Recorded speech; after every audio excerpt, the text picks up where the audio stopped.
wabarakatuh. Waalaikumsalam warahmatullahi wabarakatuh. Jadi ini adalah pertemuan pada mata kuliah pendidikan dan latihan. Ya, karena di dalam proses mulai dari pendidikan, pelatihan sampai proses pelatihan, dan yang tidak kalah pentingnya adalah melakukan penilaian kinerja. Ya. Jadi setelah dilakukan pendidikan, pelatihan, kemudian dalam prosesnya berjalan, kemudian harapannya adalah bagaimana kita melakukan penilaian kinerja pasca pendidikan dan latihan itu sendiri. Maka kali ini kita akan membahas tentang perancangan sistem penilaian kinerja. Jadi sistem kinerja ini memang harus kita nilai perkembangannya supaya kita bisa melihat perkembangan orang per orang dalam melaksanakan tugas tentunya. Ada beberapa pendapat yang kita kemukakan di sini berkaitan dengan perancangan sistem kinerja. Jadi kita mulai dulu dari kinerja, ya. Jadi kinerja itu adalah performance, kinerja yang ditunjukkan oleh orang dalam menghasilkan pekerjaannya. Ya. Oleh sebab itu dalam penilaian kinerja harus ada standar yang baku dalam memberikan penilaian terhadap kinerja itu sendiri. Sistem penilaian keputusan yang perlu diambil adalah menyangkut pada aspek isi. Ya. Jadi isi dari sistem penilaian. Kemudian yang kedua adalah proses pengukuran. Ya. Kemudian pendefinisian penilaian, dan pendefinisian pihak yang dinilai, di siapa saja yang akan dinilai. Berkaitan dengan isi ini, tentu yang menjadi penilaian adalah konten atau isi dari yang dinilai. Ya. Apa saja yang dinilai. Jadi jangan sampai penilaian itu konotasinya adalah berkaitan dengan orang per orang, tetapi yang dinilai adalah kinerja, ya, orang. Jadi bukan atas dasar suka tidak suka, senang tidak senang, ya, tapi berdasarkan pada isi yang diberikan penilaian. Siapapun yang dinilai itu akan sama, ya karena yang digunakan berdasarkan pada standar isi penilaian itu sendiri. Kemudian proses pengukuran. Jadi proses pengukuran ini adalah mulai dari inputnya, prosesnya, outputnya, ya, dari mulai bekerjanya seseorang sehingga itu dapat dinilai. Kemudian memberikan definisi atau pendefinisian terhadap penilaian. Jadi apakah ketepatannya, kecepatannya, hasilnya dari sebuah pekerjaan yang dilakukan.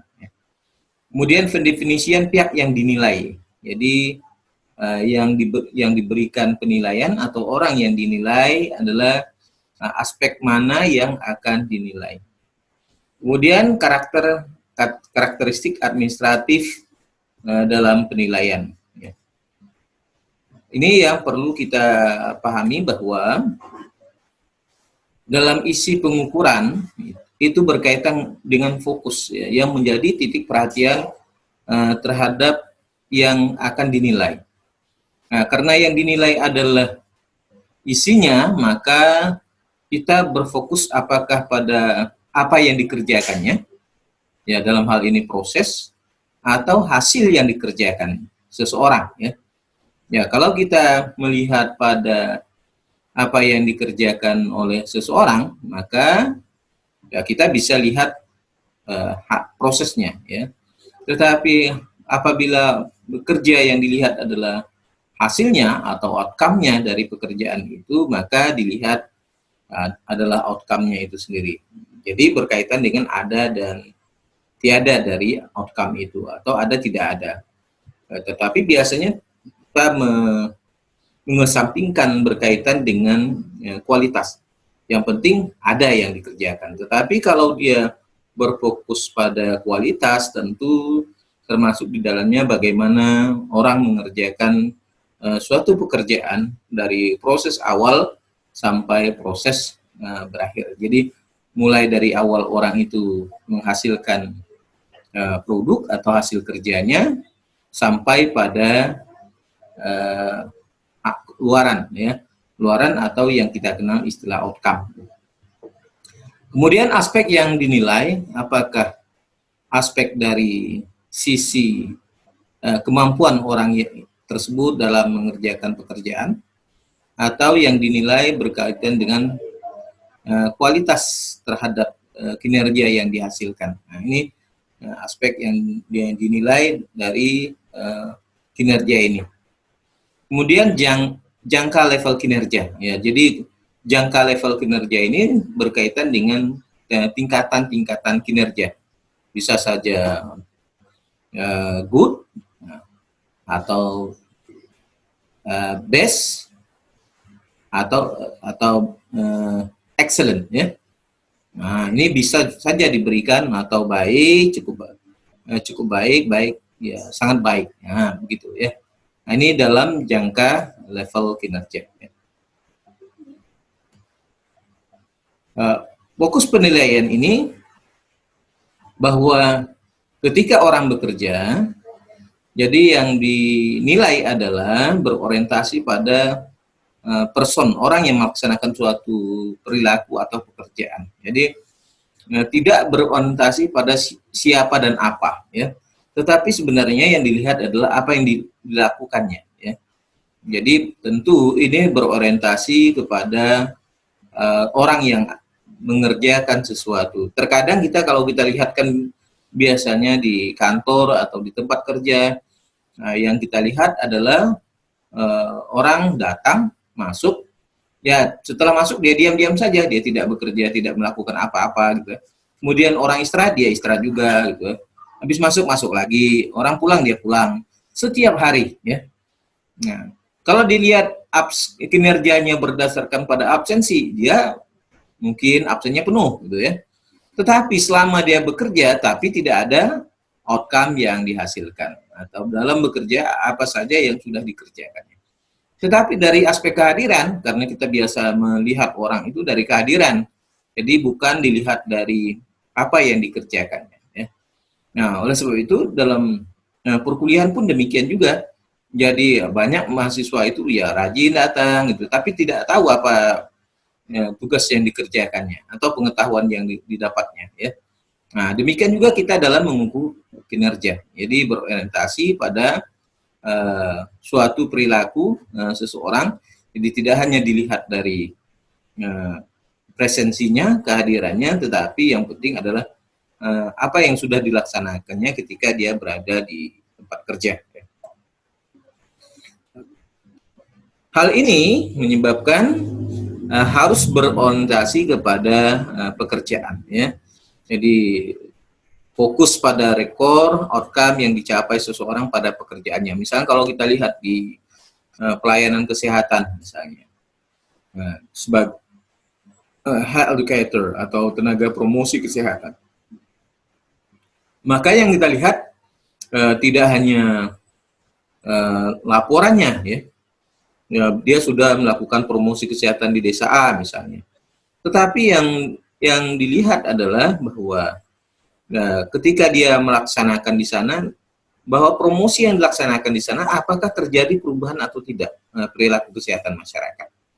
Jadi kalau dia berorientasi hanya datang, kemudian melakukan penyuluhan, kemudian setelah melakukan penyuluhan, kemudian dipoto-foto gitu, ya. Kemudian setelah dipoto-foto, ya baru dilakukan pembuatan laporan, ya. Laporan kegiatan, ya udah selesai kan begitu, ya. Tanpa pernah melakukan evaluasi. Nah, ini yang menjadi persoalan. Jadi ketika dia melaksanakan pekerjaannya sudah dilaksanakan, tetapi tidak membawa dampak perubahan bagi masyarakat atau terjadinya perubahan perilaku sehat. Nah, memang secara aktivitas dia sudah melakukan sesuatu yang semestinya dilakukan sebagai tenaga promosi kesehatan. Tetapi faktanya ketika di lapangan bahwa apa yang dilakukannya tidak sesuai dengan standar. Misalnya satuan acara penyuluhannya tidak dibuatnya, kan begitu ya. Kemudian protap-protap penyuluhan, kemudian keterlibatan masyarakat dalam penyuluhan, kemudian materi yang disampaikan ya tidak sesuai dengan konteksnya, kan begitu. Kemudian partisipasi masyarakat dalam kegiatan penyuluhan, kemudian pemberdayaan masyarakat, gitu ya. Nah, ini tidak dilakukan, ya maka secara fisik dia hanya melaporkan seluruh kegiatan kemudian foto-foto, ya. Nah, ini yang menjadi persoalan ketika dia berada di tempat, kemudian melakukan sesuatu, tetapi tidak terukur. Harapannya adalah bahwa apa yang dilakukannya itu membawa dampak perubahan. Ini yang disebut sebagai rekor atau catatan dari outcome itu sendiri. Kemudian penilaian kinerja yang efektif adalah berfokus pada rekor outcome. Ya, jadi bukan pada pekerjaan yang sudah dikerjakan. Ya. Kalau dikerjakan mungkin saja sudah dikerjakan, tetapi tidak memberikan dampak apa-apa, tidak membawa perubahan apa-apa. Nah, ini yang menjadi persoalan. Oleh sebab itu, bagaimana kita berupaya dengan pendidikan pelatihan yang baik dalam meningkatkan kualitas tenaga promosi kesehatan, tentu berorientasi kepada rekor outcome ini, yaitu hasil yang dicapaikan dari pelatihan yang didapatkan, sehingga program-program promosi kesehatan itu berjalan dengan baik dan maksimal tentunya, dan ini akan membawa dampak perubahan bagi masyarakat secara umum. Harapannya adalah bagaimana kita menjalankan program, melaksanakan program itu memberikan dampak perubahan bagi masyarakat secara keseluruhan, sehingga ini bisa dijadikan sebagai model dalam melaksanakan promosi kesehatan. Jadi tidak hanya berorientasi bahwa sudah melaksanakan tugas semata, tetapi yang diharapkannya adalah bahwa program yang dijalankan itu membawa dampak perubahan yang efektif bagi masyarakat, sehingga ini membawa pengaruh yang besar bagi perubahan yang diharapkan itu sendiri. Kalau kita lihat pada rekor outcome ini, yaitu outcome yang berhubungan langsung dengan misi dan sasaran organisasi. Ya, kita tahu bahwa misi Puskesmas dalam hal ini adalah dalam upaya untuk meningkatkan derajat kesehatan masyarakat. Ya. Jadi setelah dilakukan promosi kesehatan, diharapkan misalnya pada penyakit diare pada balita. Jadi yang kita buat programnya, ya kita buat intervensinya adalah program-program yang berkaitan dengan diare tentunya.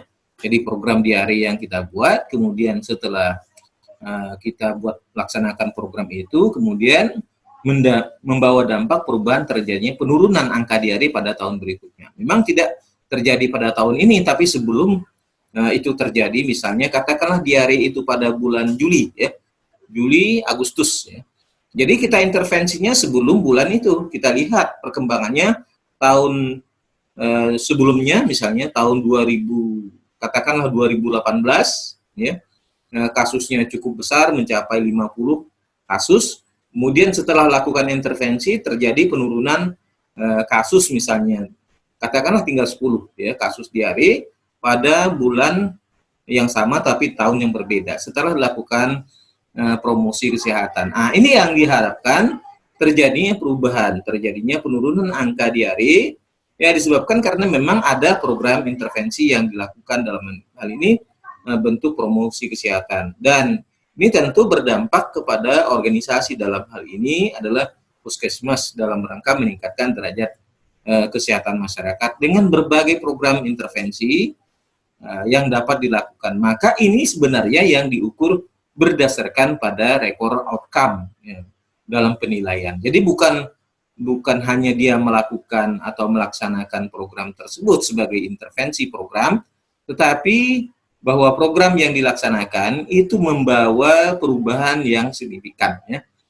bagi penurunan angka penyakit diare pada balita pada saat setelah dilakukan penyuluhan. Biasanya pada kasus endemik ya, endemik diare katakanlah begitu ya. Nah, ini perlu dilakukan pengukuran dengan fokus pada apa yang dihasilkan. Kemudian pada aspek yang dinilai yaitu berkaitan dengan kualitas ya. Jadi tidak hanya kita melaksanakan secara rutin kegiatan penyuluhan atau promosi kesehatan dalam hal ini atau health education, tetapi yang penting bahwa apa yang dilakukan, program intervensi yang dilakukan ini membawa dampak perubahan yang berarti. Inilah yang berkaitan dengan kualitas yang diharapkan dari aspek yang dapat dinilai. Jadi biasanya karena itu dilakukan secara tidak baik, tidak terencana, ini akan berakibat kepada kualitas kinerja, ya, sehingga program-program kesehatan yang dilakukan tidak membawa rekor outcome yang diharapkan, sehingga semua program yang dijalankan hanya sekedar menjalankan program saja atau menghabiskan anggaran kegiatan yang ada, sehingga semua program itu tidak memberikan dampak yang berarti bagi peningkatan derajat kesehatan masyarakat. Maka perlu pihak ketiga, pihak lain dilibatkan dalam hal ini untuk mengukur perubahan-perubahan perilaku sebelum dan sesudah dilakukan pendidikan kesehatan atau health education maupun yang dilakukan setelah promosi kesehatan. Kemudian di samping kualitas yang paling pokok adalah juga kuantitasnya, yaitu jumlah ya. Samping mutu ya kualitas, tapi juga jumlahnya, kuantitasnya. Misalnya pada saat sekarang ini tidak hanya kita menggunakan promosi kesehatan, pencegahan penularan COVID-19 ini melakukan penyuluhan, tetapi kita bisa juga menggunakan media-media lain ya. Sebagai contoh misalnya kalau kita lihat media di YouTube itu sering dari Kementerian Kesehatan melakukan pendidikan kesehatan dengan akses YouTube itu sendiri. Karena memang kalau kita lihat dari pengguna internet itu 81% pengguna internet adalah di YouTube yang paling tertinggi ya. Ya, 81% itu di skala nasional, maka itu efektif dalam rangka untuk meningkatkan pengetahuan dalam rangka perubahan perilaku. Jadi tidak hanya penyuluhan manual yang bisa dilakukan, kemudian pemasangan poster, leaflet, buklet, stiker dan sebagainya, kemudian termasuk di dalamnya adalah video, baik itu di YouTube maupun di tempat-tempat lain seperti misalnya di WhatsApp group, misalnya kita bagikan informasi kepada masyarakat yang berkaitan dengan COVID-19 ini. Jadi intensitas atau kualitas ini juga harus diperhatikan karena terkadang kita ini terlengah ya, terlupakan ya. Langkah-langkah apa yang harus dilakukan berkaitan dengan upaya pencegahan penularan COVID-19. Ya sebenarnya kan sederhana saja, cukup 3 poin saja, yaitu dengan menggunakan masker kan begitu ya, cuci tangan dan jaga jarak, itu saja yang bisa dilakukan secara efektif. Nah, jadi kita kampanyekan kepada masyarakat, kita sosialisasikan, kita sampaikan kepada masyarakat agar karena biasanya masyarakat kita ini mudah lupa ya. Jadi oleh sebab itu pentingnya kita lakukan secara berulang-ulang ya, dengan intensitas, dengan kuantitas yang tentu tidak bisa diukur berapa kali, tetapi yang penting adalah bagaimana kita terus dapat melakukan edukasi atau health promotion, health education kepada masyarakat berkaitan dengan penularan COVID-19. Apalagi sekarang ini isu konspirasi politik itu dimasukkan dalam wilayah penyakit kan begitu ya. Seolah-olah itu isu-isu politik ya. Padahal ya kalau kita lihat secara kasat mata bahwa banyak kasus-kasus sebenarnya yang sampai mencapai 7 juta jiwa yang meninggal dunia ya akibat COVID-19 ini ya. Jadi ya sebaiknya kita terus melakukan pendidikan kepada masyarakat. Jadi bukan kita lihat pada aspek bahwa ini konspirasi atau tidak konspirasi. Yang penting kita lihat banyak korban yang sudah berjatuhan akibat penularan COVID-19 ini. Dan kita terus ingatkan kepada masyarakat secara terus-menerus, jangan sampai kita yang bosan ya. Karena itu adalah tugas tenaga promosi kesehatan atau health promotion dalam hal ini untuk melakukan health education ya kepada masyarakat agar masyarakat ini berupaya terus-menerus diingatkan ya. Dan samping itu juga kita jangan lupa, jangan lengah bahwa penularan COVID-19 ini terus saja berlangsung ya. Kemudian ketepatan batas waktu ya. Jadi harus ada limit waktunya, jangan sampai kita membuat media pendidikan itu terlalu lama ya, paling lama 4 menit 5 menit itulah paling lama. Karena kita biasanya cepat mudah bosan ya. Ketepatan waktu. Misalnya selama ini masih juga penularan COVID, maka selama itu juga bisa kita atur, misalnya 3 hari sekali, kan begitu ya, kita lakukan dalam rangka mengingatkan masyarakat ya. Memang untuk mencapai tingkat kebaikan kesempurnaan itu ya tidak hanya dilakukan hanya 1 kali saja. Tentu bisa kita lakukan tingkat kesempurnaan suatu aktivitas dapat diselesaikan dengan berkali-kali ya. Dibuat ruang waktu yang memadai ya. Memang biasanya kita terkadang bosan, lemah ya. Dengan kondisi semacam ini akibatnya kita tidak bisa berbuat. Nah, pada saat ini sebenarnya ya Anda ini sebagai sarjana kesehatan masyarakat, calon ya atau mahasiswa kesehatan masyarakat ini diharapkan mampu memberikan kontribusi kepada masyarakat dalam berpartisipasi untuk memutus mata rantai penularan COVID-19 ini. Kemudian keefektifan biaya. Jadi yang sangat diperhitungkan adalah dengan kondisi semacam ini sebenarnya biayanya cukup murah ya. Ya Anda cukup saja buat di laptop, kemudian setelah itu Anda share kan. Jadi kita cari biaya yang murah untuk melakukan pendidikan kesehatan. Jangan cari yang biaya yang mahal ya. Yang penting adalah di samping biaya murah, ya kualitas dan kebiasaan masyarakat atau kultur masyarakat yang sekarang. Masyarakat kita ini cenderung kulturnya adalah lebih senang menonton ya, menonton ketimbang harus mencari sendiri informasi. Kebiasaan-kebiasaan itu yang mestinya kita fasilitasi supaya masyarakat kita mereka tidak sulit-sulit lagi mengakses informasi berkaitan dengan COVID-19, tetapi kitalah sebenarnya dapat dijadikan sebagai provider atau penyedia layanan kesehatan yang berkaitan dengan upaya pemotongan mata rantai penularan COVID-19 dari orang ke orang. Nah, peran ini bisa dilakukan melalui penyampaian pesan, misalnya kalau kita lihat seperti misalnya di SMS itu kan disampaikan juga terus menerus. Materinya cukup sederhana, yaitu tentang penggunaan 3 aspek itu, yaitu cuci tangan, penggunaan masker, dan jaga jarak. Nah, ini bisa disampaikan kepada masyarakat secara luas ya,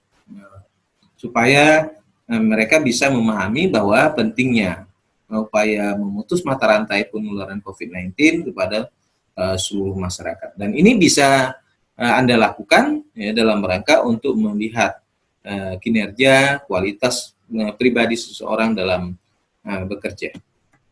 Kemudian kebutuhan terhadap supervisi, ya memang supervisor ya, orang yang melakukan supervisi, pengawasan, bantuan atau intervensi supervisor ya dalam melaksanakan fungsi pekerjaan itu juga merupakan kebutuhan. Ya, kalau orang bekerja tanpa diawasi, tanpa dilakukan monitoring, tanpa dikendalikan, maka dia akan bekerja sembarangan. Ya, dia bekerja semaunya. Ya, akibatnya bekerja tidak maksimal sesuai dengan kualitas dan kuantitas pekerjaan yang akan dilakukan. Ya, pengawasan itu, pemantauan itu sangat penting untuk melihat perkembangan, keterampilan, kemampuan ya setiap tenaga promosi kesehatan dalam memegang tugas dan tanggung jawabnya itu dapat diatasi ya. Kemudian dampak interpersonal ya. Dampak interpersonal ini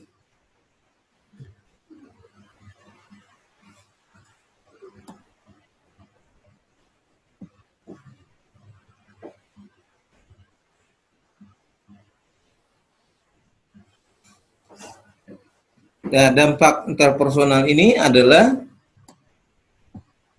dampak yang akibat bisa saja disebabkan oleh perorangan, ya, baik hubungan orang dengan orang, ya, sehingga dapat saling memberikan dukungan, ya, jangan sampai antara hubungan satu dengan yang lain itu tercipta hubungan yang tidak harmonis, ya. Bagaimana seorang pemimpin, seorang pengelola, seorang memiliki kinerja baik ini berupaya untuk memberikan hal-hal positif, perubahan-perubahan positif bagi dirinya dan orang lain, sehingga ini akan menumbuhkan tingkat percaya diri atau yang disebut dengan self confidence, ya, dan nama baik tempat bekerja, nama baik dirinya, dan kerjasama di antara mitra kerja dan bawahan ini harus dapat diwujudkan. Karena biasanya tidak jarang seorang pemimpin itu tidak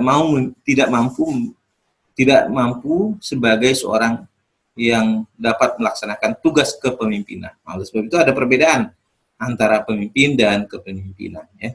Jadi orang bisa saja menjadi pemimpin, tapi belum tentu bisa menjadi seorang yang memiliki jiwa kepemimpinan, ya, mengayomi, melindungi, membantu kerjasama. Jadi memang dia seorang pemimpin, tapi tidak memiliki sikap kepemimpinan.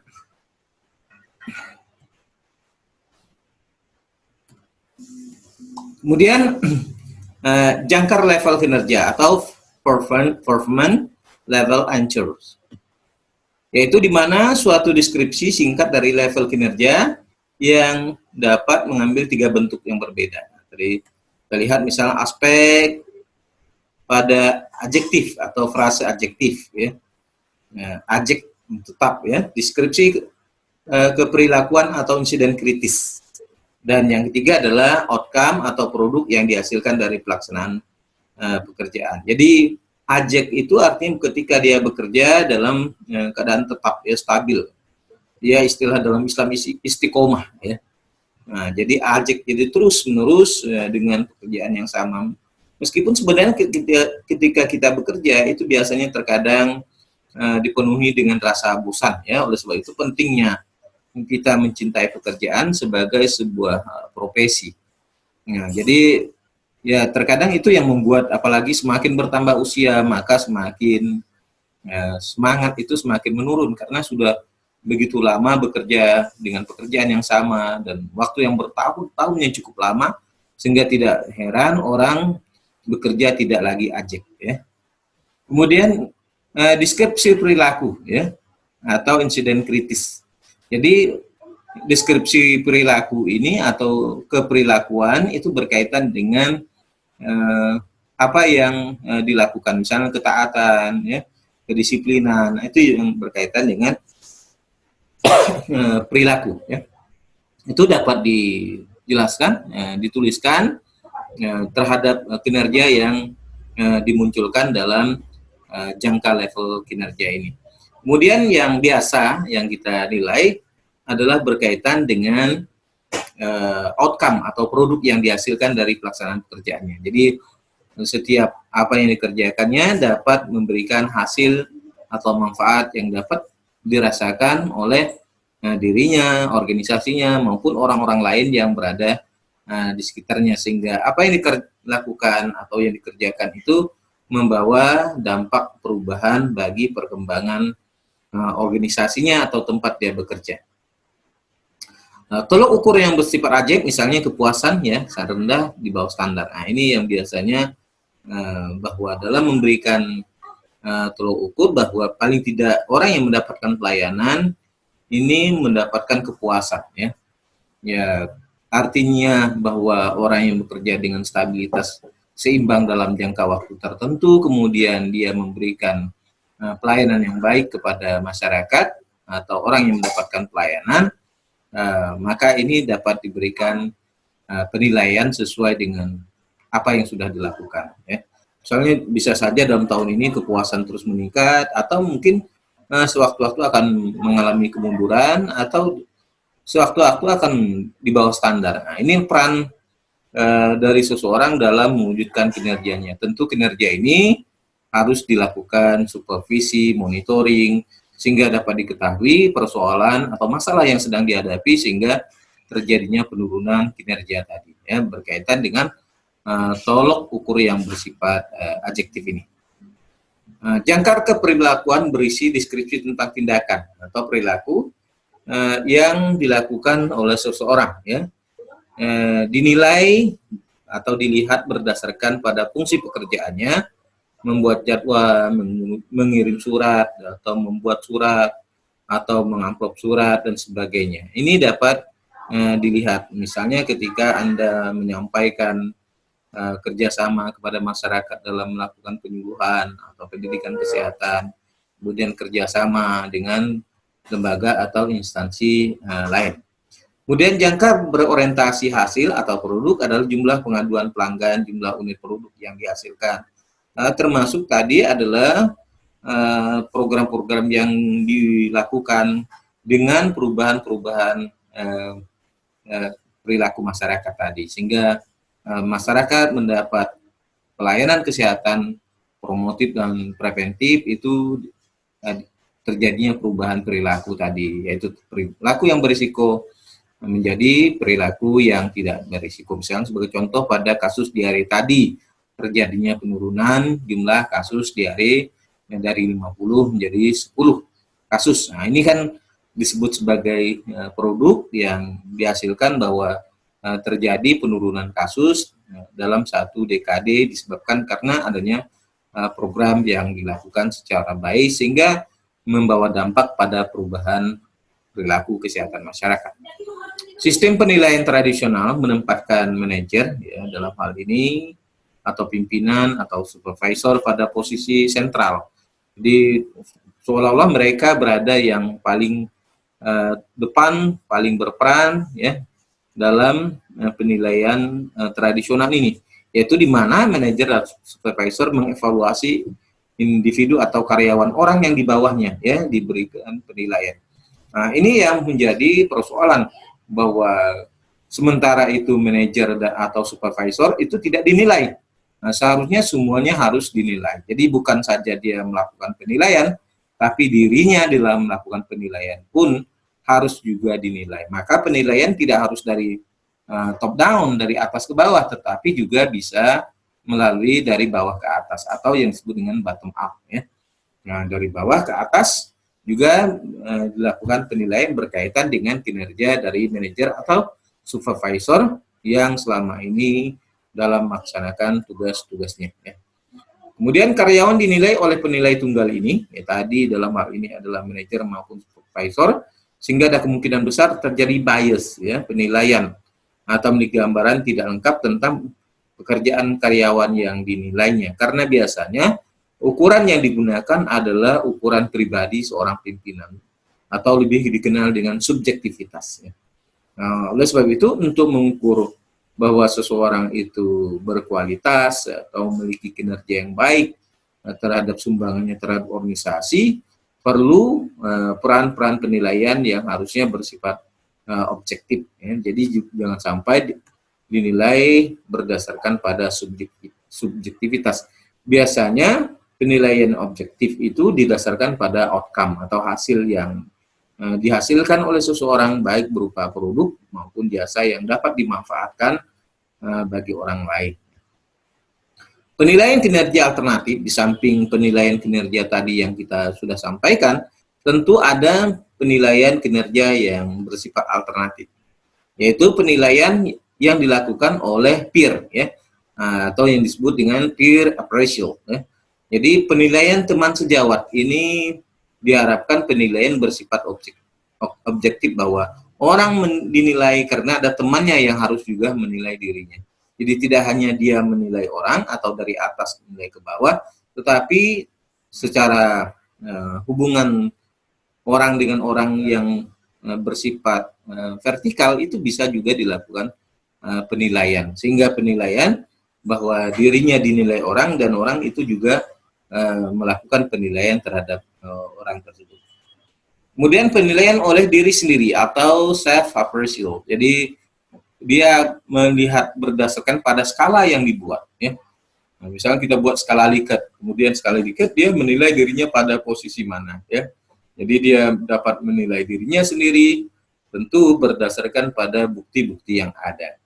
Atau penilaian itu bisa dibandingkan antara penilaian yang dilakukan oleh peer atau teman sejawat dengan penilaian dirinya sendiri. Ini dapat dilakukan sehingga penilaian bersifat objektif, bahwa tidak hanya dilakukan penilaian oleh yang bersangkutan, tetapi juga yang bersangkutan dapat menilai orang lain. Ya.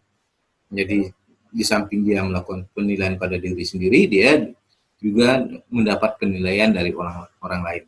Kemudian penilaian oleh bawahan atau appraisers at lower level. Nah, sebagai contoh tadi, dari bawahan ke atasan, bahwa tidak hanya dominan yang dilakukan oleh atasan kepada bawahan, ya, tapi juga bisa dilakukan oleh bawahan kepada atasan. Kemudian penilaian oleh ahli atau tim ahli yang dibentuk secara bersama-sama. Jadi dia melakukan penilaian yang berada di luar organisasi tadi.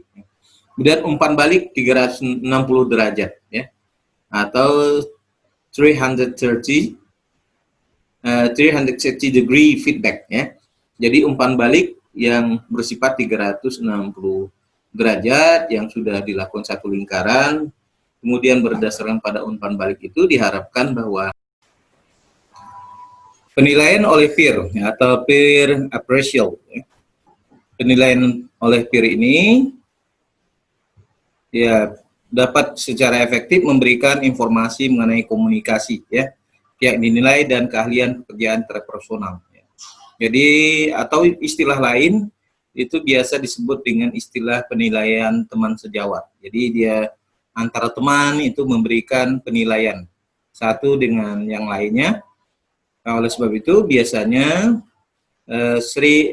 sharing pengetahuan, sharing pengalaman, kemudian melihat bahwa di antara mereka itu terjadi hubungan yang komunikatif, sehingga yang dinilai dengan keahlian pekerjaannya yang dilakukan. Dan biasanya yang lebih tahu adalah penilaian peer ini, ya, teman sejawat. Ya, bisa saja penilaian sejawat ini ada dua dampak, ya.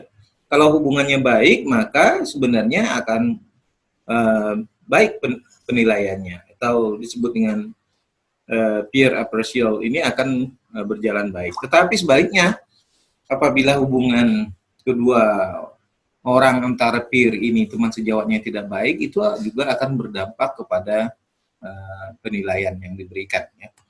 Jadi penilaian peer ini ya tentu penilaian yang bersifat interpersonal antar orang dengan orang. Nah, peer harus menyelesaikan 6-10 butir checklist pendek penilaian sifat yang berfokus kepada komunikasi, ya. Komunikasi, kemudian checklist yang pendek, ya, jadi lebih mudah tinggal dilakukan pemilihan, ya. Dari penilaian sifat yang berfokus pada komunikasi dan kemampuan personal, ya, berkaitan dengan hubungan kerja antar orang-orang yang memiliki pekerjaan yang ya sama tentunya. Nah, ini memudahkan untuk secara harapannya ya secara objektif, ya. Oleh sebab itu membangun kerjasama ini sangat penting antar orang-orang, teman-teman atau orang-orang yang memiliki rekan kerja yang baik.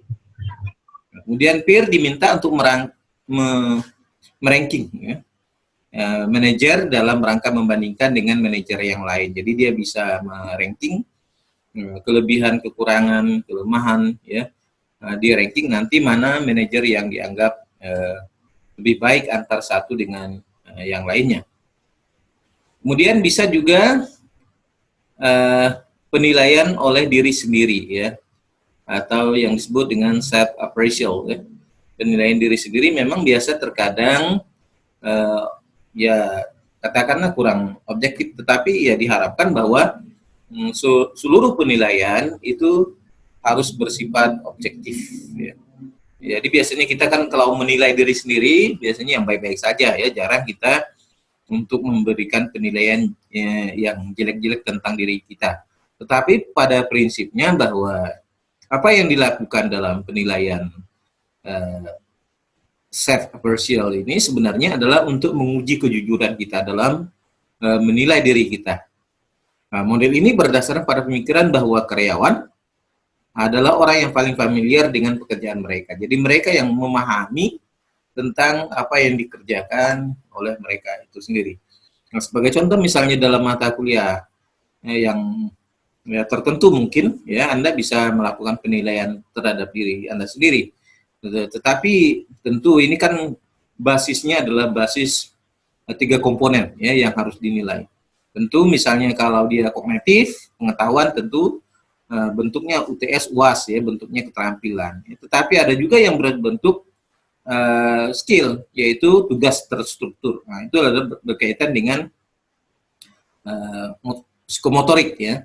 Jadi penilaian tidak hanya berkaitan dengan kognitif, pengetahuan, tetapi juga berkaitan dengan psikomotorik Anda ya. Jadi jangan kita menyamakan antara penilaian kognitif, afektif, dan psikomotorik.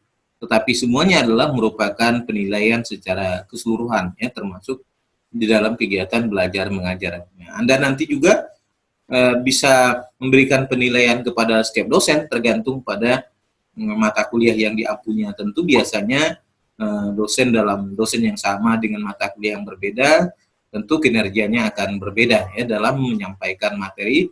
Tentu ini sangat tergantung kepada pemahaman Anda terhadap materi yang disampaikan, apakah itu lebih mudah dicerna, dipahami ketika materi itu disampaikan. Jadi tidak hanya kami menilai Anda dalam proses belajar mengajar, tetapi juga Anda bisa memberikan penilaian terhadap dosen melalui mungkin yang disampaikan oleh institusi tentang penilaian terhadap kinerja dosen itu sendiri ya, kemampuan pedagogiknya, kemampuan profesionalnya, kemampuan sosialnya, dan kemampuan profesional ya, sosial kepribadian ya. Nah ini juga sangat penting dilakukan oleh mahasiswa dalam melakukan penilaian terhadap dosen. Jadi tidak hanya dosen yang melakukan penilaian terhadap mahasiswa. Tetapi dalam konteks ini tentu orientasinya berorientasi pada bagaimana dia melakukan penilaian terhadap dirinya sendiri. Meyer ini mengatakan bahwa penilaian oleh diri sendiri akan mengubah peran ya, manajer menjadi semacam konselor. Jadi manajer ini tidak menjadi dominan dalam menjalankan tugasnya atau tidak semena-mena dalam melaksanakan tugasnya, karena manajer perannya sebagai konselor ya, sebagai pembimbing, pengarah, orang yang memberikan bantuan ya, atau sebagai fasilitator. Yaitu suatu peran yang memungkinkan manajer dapat lebih memberikan dukungan kepada karyawan. Jadi karyawan yang bekerja hambatan yang dilaksanakan, sehingga itulah peran dalam penilaian oleh diri sendiri. Jadi seorang manajer tidak harus tunjuk sana tunjuk kemari, memerintah sana memerintah kemari, tetapi kemampuannya adalah memberikan konselor, bimbingan. Jadi orang yang menduduki jabatan sebagai konselor dalam ini yang diperankan oleh manajer harus memiliki kemampuan yang banyak ya.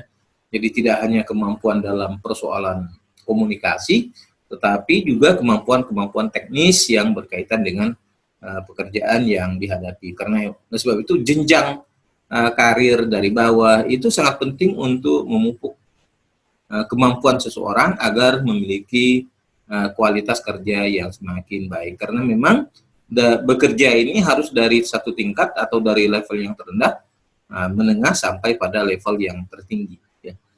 Penilaian oleh bawahan atau appraiser at lower level ini oleh Miner dan Crane menyatakan bahwa penilaian oleh bawahan akan dapat diterima khususnya jika digunakan untuk tujuan pengembangan dan umpan balik ya.